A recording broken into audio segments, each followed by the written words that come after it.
ውጭ ሀገር መኖር መልካም ነው፣ ጥሩ ነው በጣም። ሳንቲም ትሰራለህ፣ ማዘርን ትለውጣለህ፣ ራስህን ፋዘርን ቤተሰብ ትረዳለህ፣ ቆንጆ ነው። ታውቃለህ ግን አሁን ከዚህ ሁሉ አመታት ውጭ ሀገር ከመኖር የተማርኩት ሰው ምናልባት በዚህ ላይ ያስማማ ይችላል። በዚህ ሀሳብ ግን አበሻ ያለበት አካባቢ መኖር ነው መልካም። ታውቃለህ ውጭም ከሆነ የምትኖረው አሁን አንዳንድ ሰው ነው አበሻ ያለበት መጥፎ ነው። ታውቃለህ አበሻ መድኃኒት ነው። በቃ በእውነት ነው የምላችሁ። እኔ አበሻ የሌለበት ነው ያለሁት። ታውቃለህ አማርኛ ማውራው ከእናንተ ጋር ነው በቲክታክ ወይ ፋሚሊ ጋር ስደውል፣ ምሰራው ከነጮች ጋር፣ ሙለው ከነጮች ጋር፣ መበላው የነጮች ምግብ። እኔ ደግሞ እንጀራ እንደ ሀሺሽ የሚያስቸግረኝ ሰው ነኝ። ታውቃለህ ያለ እንጀራ አልችልም። እኔ መንቀሳቀስ አልችልም። 2 ቀን ካልበላው አልኮሆል ጠጥቶ ሪያብ እንደገባ ሰው ሊያንቀጠቅጠኝ ይሞክራል። ገባ።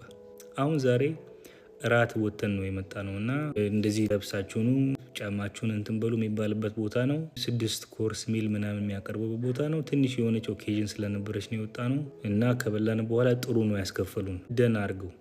አሁን ሌሊት 7 ሰዓት ነው በኢትዮጵያ 1 AM ሆኗል። ምን እያረኩ እንዳገኘው ታውቃለህ? ራሴን ፍሪጅ ውስጥ ገብቼ 2 ሰዓት በፊት ነው የተመለስነው እንግዲህ በልተን። ይህንን እንጀራ ለ4 ዓመት ለ5 ዓመት 30 ደቂቃ እየነዳው ነው የምገዛ የነበረው። ዋን ወይ ደርሶ መልስ 1 ሰዓት ማለት ነው። አሁን ደግሞ ራቅ ብያለሁ እና 1 ሰዓት ከ45 ነው የምነዳው ደርሶ መልስ። ያለ እንጀራ መኖር አልችልም። እኔ በእውነት ነው የምነግራቸው። አንዳንድ ሰዎች ጎበዝ ናቸው፣ እኔ እንጀራ ብዙ አልወድም ምናምን ይላሉ። እንዴት እንደሆነ አይገባኝም። ሰው አበሻ ሆኖ እንጀራ አልወድም የሚል ሰው እኔ ያስደንቀኛል። እኔ አልችልም ያለ እንጀራ። ታውቃለህ አንዳንድ ጓደኞች የአበሻ ያለበት ቦታ ነው ያሉትና አንዳንድ ስቴት የኢትዮጵያ እንጀራ ይሆንልህ ወይስ የዚህ አሜሪካ ይባላል። አበሻ መልካም ነው ታውቃለህ። አበሻ ያለበት ቦታ መኖር፣ ቡና አብረህ መጠጣት፣ መጫወት፣ በአማርኛ በቋንቋ ማውራት ምናምን የመጨረሻ ልቤ ነው የሚናፍቀኝ ታውቃለህ። ለዛ ነው እኔ ኢትዮጵያ የምመላለሰው። አንድም አልችልም። እኔ በቃ ይናፍቀኛል፣ ህዝቡ ይናፍቀኛል፣ ቤተሰብ ጓደኞቼ አልችልም። እኔ አልችልም ታውቃለህ። ጥሩ ነው ውጭ መኖር ጥሩ ነው፣ ግን አንዳንዴ ይከብዳል ታውቃለህ።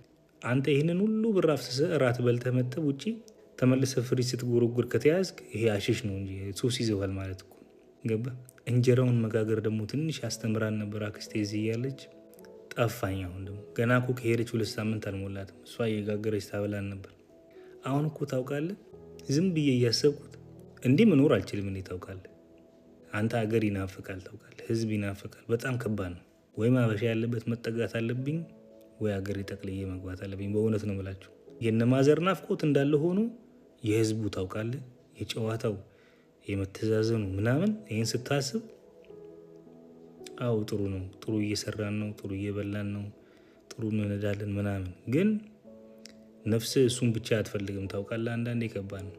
ከቤተሰብ ጋር ከወንድም ከእህት ጋር የምትኖሩ ሰዎች በእውነት እግዚአብሔርን ባርኮ። ይሄ በጣም ወሳኝ ነገር ነው ታውቃለህ። ምክንያቱም መጥበቅ አለ በሱ ውስጥ። ትንሽ ላይ አጉረምርምባችሁ ብዬ ነው ለማለት ነው። መልካም ቀን